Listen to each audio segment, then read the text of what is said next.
जय गुरुदेव। ज्योतिर्मय त्योहार, प्रकाश का त्योहार दीपावली, दीपमालिका पर्व की आपको हार्दिक हार्दिक बधाई। इस दीपावली पर्व को महानिर्वाण का प्रकाश पर्व भी कह करके पुकारा जाता है।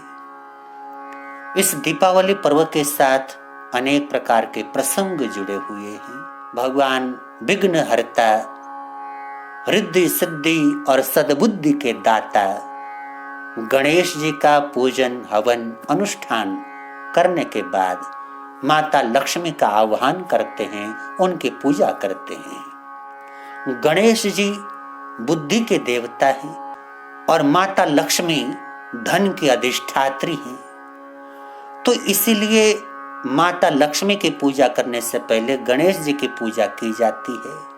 प्रथम कारण तो है कि गणेश जी वो प्रथम पूज्य हैं। दूसरा कारण है कि धन हमारे जीवन में आए उससे पहले हमारी बुद्धि अगर अच्छी हो तो जो भी धन प्राप्त होगा उसका हम लोग सही उपयोग कर पाएंगे। अगर आदमी की बुद्धि खराब हो तो कितना ही धन उसको प्राप्त हो जाए, उससे उसका लाभ नहीं होगा, नुकसान भले हो जाए।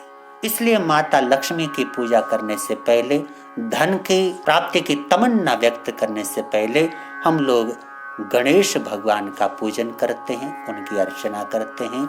इस पावन त्योहार की आपको दिल से बधाई अर्पित करता हूँ। और ये जो लक्ष्मी पूजा की परंपरा इस मौके पर चल पड़ी, उसके भी कई कारण हैं। प्रथम कारण तो ये कि हम जिस समाज से संबंधित हैं उस समाज में प्रारंभ से ही 4 पर्व मुख्य रूप से समाज के 4 वर्गों के साथ जुड़े रहे। हिंदू परंपरा के अनुसार जैसे ही चैत्र अथवा वैशाख महीने से वर्ष का प्रारंभ हो जाता है तो उसके बाद पहला त्योहार श्रावणी पूर्णिमा का मनाया जाता है, जिसे हम लोग रक्षाबंधन कहते हैं। इसे जनेऊ का त्योहार भी कहा जाता है। ये जो श्रावण पूर्णमासी का त्योहार है, ये विशुद्ध रूप से ब्राह्मण वर्ग के साथ जुड़ा हुआ है। इसलिए श्रावणी पूर्णिमा के दिन जितना भी विप्र वर्ग है वो अपने यजमान की कलाई पर रक्षा सूत्र बांधते हैं, उनके दीर्घायु और मंगलमय जीवन की मंगल कामना करते हैं। तो श्रावणी पूर्णिमा का पर्व ब्राह्मण वर्ग के साथ जुड़ा हुआ है। उसके बाद विजयादशमी का पर्व आता है और विजयादशमी का जो पर्व है वो विशुद्ध रूप से क्षत्रिय वर्ग के साथ जुड़ा हुआ है, क्योंकि जो क्षत्रिय वर्ग है वो शक्ति का आराधक है, शक्ति ही उनका परिचय है और शक्ति के द्वारा ही वो लोग अपने ख्याति बढ़ाते रहे हैं। इसलिए जो भी क्षत्रिय वर्ग है वो माता भवानी दुर्गा की आराधना करने वाला वर्ग, इसलिए क्षत्रिय का जो त्योहार है विजयादशमी। उसके बाद नंबर आता है दीपावली। ये वैश्य वर्ग का त्योहार है। वैश्य जो अपनी बुद्धि की कुशलता से देश की उन्नति करता है, समाज की उन्नति करता है। और ये बात हम लोग भली भांति जानते हैं, देश के अंदर ताकत चाहे कितनी ही क्यों न हो, बुद्धि चाहे कितनी ही क्यों न हो, जब तक अर्थव्यवस्था सही नहीं होती तब तक हम लोग किसी भी काम को सही ढंग से करने में समर्थ नहीं हो पाते। तो अर्थ की जो धुरी है वो वैश्य समाज है। इसलिए दीपावली का जो पर्व है हमारे अर्थ के साथ जुड़ा हुआ त्योहार है, हमारे आर्थिक ढांचे को मजबूत करने वाला। और इसलिए वैश्य वर्ग चूंकि लक्ष्मी का उपासक है, इसलिए दीपावली पर्व के मौके पर माता लक्ष्मी की पूजा अर्चना अनुष्ठान किया जाता है। और उसके बाद जो चौथा वर्ग है शूद्र, जैसे इस साल का अंत समय आ जाता है, फाल्गुन का महीना और फाल्गुन महीने के पूर्णमासी जिसे होली का पर्व हम लोग कहते हैं, होली पर्व का सीधा सीधा जो संबंध है वो चतुर्थ वर्ग शूद्र के साथ रहा हुआ है। तो यह प्रारंभिक काल से 4 वर्गों के अर्थात 4 वर्णों के ये 4 त्योहार मुख्य रूप से माने गए हैं। दूसरा कारण है माता लक्ष्मी की पूजा दीपावली के मौके पर करने का। माना जाता है कि राजा बलि ने देवताओं को और देवताओं के साथ माता लक्ष्मी को भी बंदी बना करके रख लिया था, और भगवान विष्णु ने वामन अवतार लेकर के राजा बलि को अपने वचन के बंधन में बांध लिया, और उसी वामन अवतार के मौके पर उन्होंने देवताओं को मुक्त करवाया, माता लक्ष्मी को मुक्त करवाया। वो आज की इस दीपावली का ही मौका था, इसलिए कहते हैं कि दीपावली के मौके पर माता लक्ष्मी की पूजा मर्त्य लोक में मनुष्यों ने किया और देवलोक में देवताओं ने किया। इसके साथ साथ दीपावली पर्व के मौके पर जो हम लोग दीपों का उत्सव मनाते हैं, और शब्द भी है दीपावली, अर्थात दीपों की आवली, दीपों की पंक्ति। दीपों की पंक्ति का ये पर्व है, यहाँ वहाँ सर्वत्र दीपों की लड़ी बिछा देने का त्योहार है। इसे हम लोग दीपावली कहते हैं। इसे कहीं पर भी हम लोग पटाखावली नहीं कहते हैं। इसलिए दीपावली के मौके पर पटाखों का कोई संबंध नहीं जुड़ता। पटाखे आपके स्वास्थ्य के लिए हानिकारक होते हैं, पर्यावरण के लिए हानिकारक होते हैं। यहाँ वहाँ आगजनी हो सकती है, तो खूबसूरती पर्व की दीपों के साथ है। दीपों की रोशनी आपकी आंखों को तृप्ति प्रदान करती है, आपके स्वास्थ्य को अच्छा बनाती है, और जो त्योहार है वो त्योहार भी पटाखावली नहीं है, दीपावली है। इसलिए हमारे को दीपावली ही मनाना चाहिए। प्रश्न होता है कि दीपावली अर्थात जो दीपों का त्योहार किस प्रकार प्रारंभ हुआ, तो सनातन परंपरा बोलती है जब विजयादशमी के मौके पर भगवान राम रावण के ऊपर विजय हासिल करके अयोध्या में लौटे, जब अयोध्या पधारे तो दीपावली का ही मौका था, और अयोध्या वासियों ने, अवध वासियों ने अपने राजा के स्वागत में, भगवान राम के स्वागत में यहाँ वहाँ सर्वत्र दीपों की लड़ियां बिछा दिया था।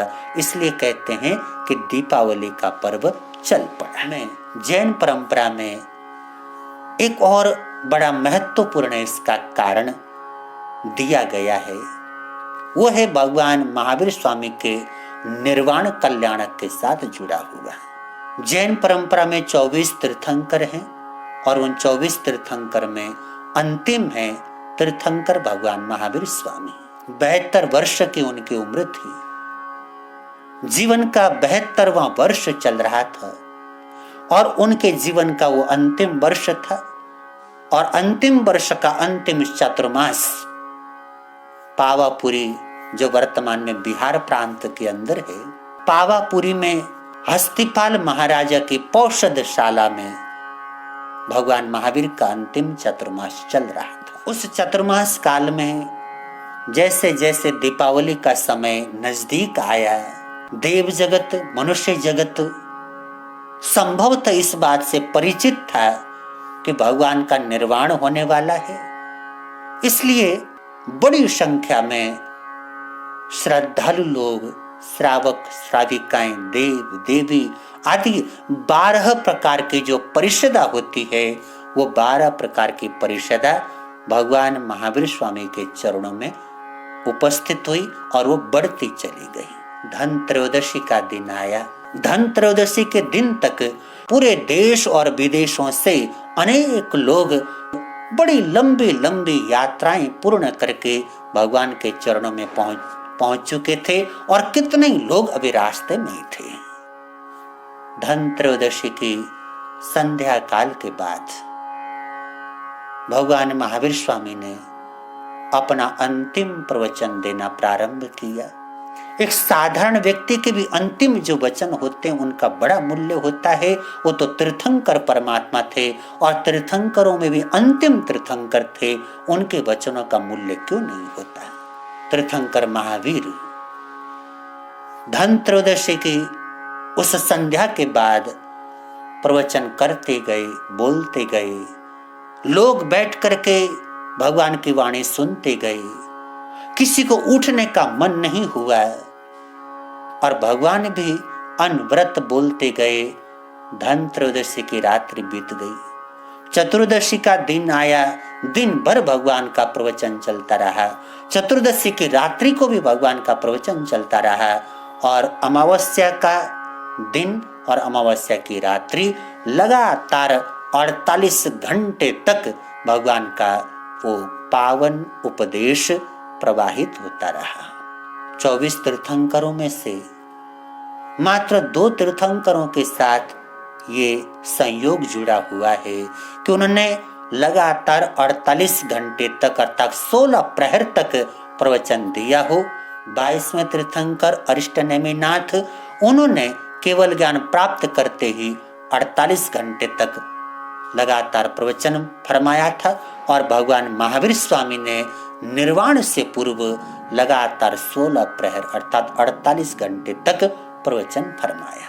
भगवान के उस प्रवचन को उत्तराध्ययन सूत्र के रूप में संकलित माना जाता है, जो 36 अध्यायों में गुंफित है। इस प्रकार जब भगवान प्रवचन फरमा रहे थे तो चतुर्दशी और अमावस्या 2 दिन की तपस्या उनकी स्वयं की भी हो गई थी और वहां पर रहने वाले अनगिनत श्रावक श्राविका, उनके भक्तजन, उनकी भी तपस्या हो गई थी।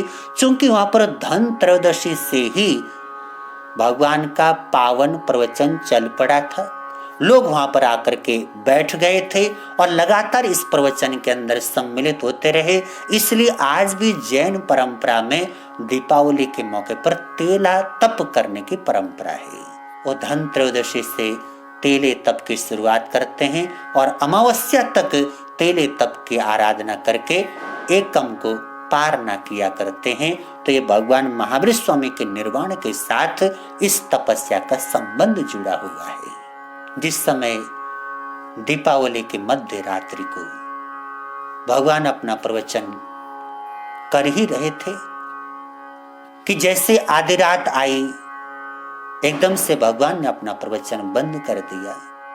जो लोग 48 घंटे से लगातार भगवान की उस अमृत वाणी का रसपान कर रहे थे, एकदम चौंके, क्या हुआ, देखने लगे। और ठीक उसी समय कहते हैं सौधर्म देवलोक के इंद्र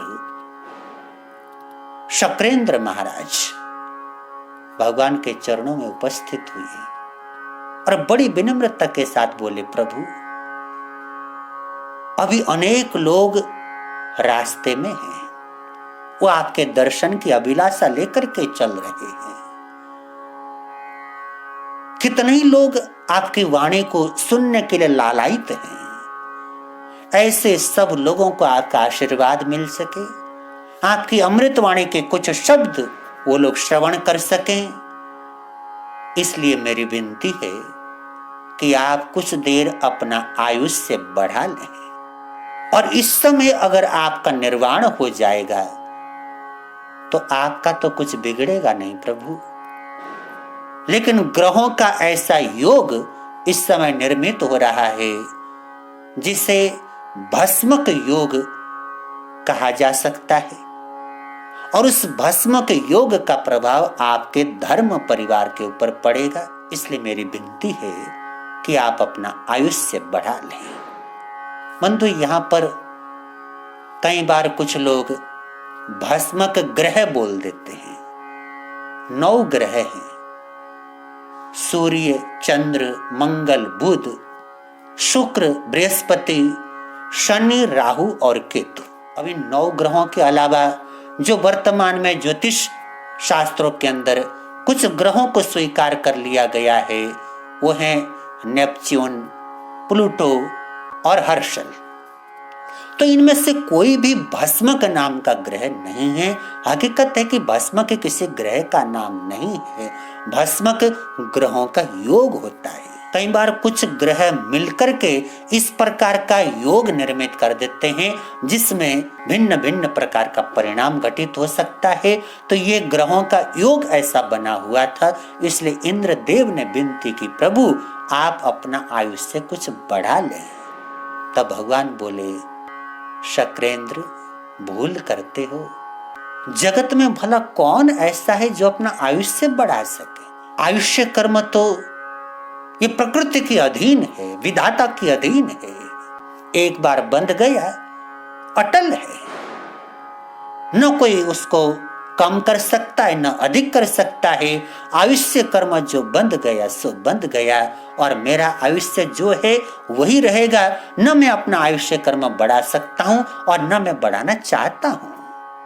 रही बात तुमने जो भस्मक योग की बात कही, ये ठीक है, भस्मक योग का प्रभाव मेरे धर्म परिवार के ऊपर पड़ेगा, लेकिन निश्चिंत रहो शकरेंद्र, मेरा धर्म परिवार गतिमान रहेगा। किसी भी प्रकार की समस्या आए, यह आगे चलता जाएगा। छठे आरे के प्रारंभ तक मेरा धर्म परिवार फलता फूलता रहेगा, इसलिए तुम निश्चिंत हो जाओ। भगवान ने शकरेंद्र महाराज को आश्वस्त कर दिया, अपने काया योग को निश्चल कर लिया, उसके बाद वाणी योग का संगोपन कर लिया, और धीरे धीरे मनयोग को भी साध करके भगवान शैलेशी अवस्था में प्रविष्ट होने लगे। धीरे धीरे वो धर्म ध्यान से शुक्ल ध्यान की ओर बढ़े, और शुक्ल ध्यान के एक एक पाए पर भगवान की गति होने लगी। जैसे ही शुक्ल ध्यान के चतुर्थ पाए में भगवान का पदार्पण हुआ, ठीक उसी समय उनके पूरे शरीर से अत्यंत तीव्र प्रकाश प्रकट होने लगा। इतना तेज प्रकाश था कि बैठे हुए लोगों की आंखें उस प्रकाश को बर्दाश्त नहीं कर पाई, उनकी आंखें चुधियाने लगी, और ऐसे में लोगों ने अपनी आंखों की पलकें झपका ली, किसने आंखों को नीचे कर लिया, और पल भर के लिए ही सही, जब सब ने अपनी आंखें नीचे कर ली, ठीक उसी समय भगवान के शरीर में से वो प्रकाश, वो तेज पुंज निकला और इस ब्रह्मांड में विलीन हो गया। 72 वर्ष से जगमगाता हुआ अध्यात्म का सूर्य अस्त हो गया। लोगों ने देखा कि भगवान का निर्वाण हो चुका है। हस्तिपाल महाराजा जानते थे, इसलिए उन्होंने इंतजाम कर रखा था कि जब तक भगवान है तब तक रोशनी की कमी नहीं है। यहाँ पर देवी देवता भी उपस्थित हैं, लेकिन भगवान का निर्वाण होते ही सब लोग अपनी अपनी दिशा में चले जाएंगे। अमावस्या की रात्रि है, सर्वत्र अंधकार फैल जाएगा, पहले ही मुझे कुछ इंतजाम करना होगा। इसलिए उन्होंने पहले से इंतजाम करके रखा था। जैसे ही भगवान का निर्वाण हुआ, यहाँ वहां सर्वत्र मनुष्यों ने मिट्टी के दिए जलाए, चारों तरफ मिट्टी के दिए टिमटिमाने लगे, और जितना देव जगत वहां पर उपस्थित था, उन्होंने रत्नों से, मणियों से प्रकाश फैलाना शुरू कर दिया। इस प्रकार मणियों के द्वारा, दीपों के द्वारा इस अमावस्या के अंधकार को दूर हटाने का यत्न सब लोगों ने संपन्न किया। बोला, गते भावुज्वये डब्बुज्वयम् करिष्यामो, कि जो भाव उद्योत था, अध्यात्म का जो प्रकाश था, वो तो लुप्त हो गया, भगवान का निर्वाण हो गया। हम लोग द्रव्य उद्योत करके, अर्थात बाहरी प्रकाश करके, कम से कम बाहर के अंधकार को दूर करने का यत्न करें। और तभी से कहते हैं ये दीपावली का पर्व मनाने की परंपरा चल पड़ी। इसलिए इस दीपावली पर्व को महानिर्वाण का प्रकाश पर्व कह करके पुकारा जाता है। ये भगवान महावीर स्वामी के निर्वाण कल्याणक के साथ जुड़ा हुआ ये पर्व है भगवान महावीर का। इस प्रकार से निर्वाण संपन्न हुआ, उनकी कथा मैंने आपके सामने प्रस्तुत की।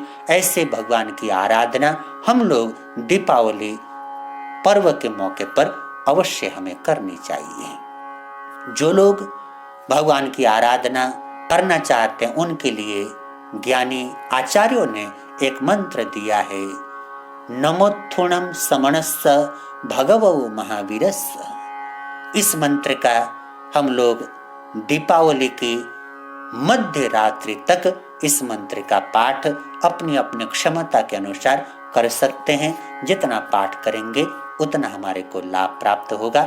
नमोत्थुणं समणस्य भगवो महावीरस्य, नमोत्थुणं समणस्य भगवो महावीरस्य, नमोत्थुणं समणस्य भगवो महावीरस्य।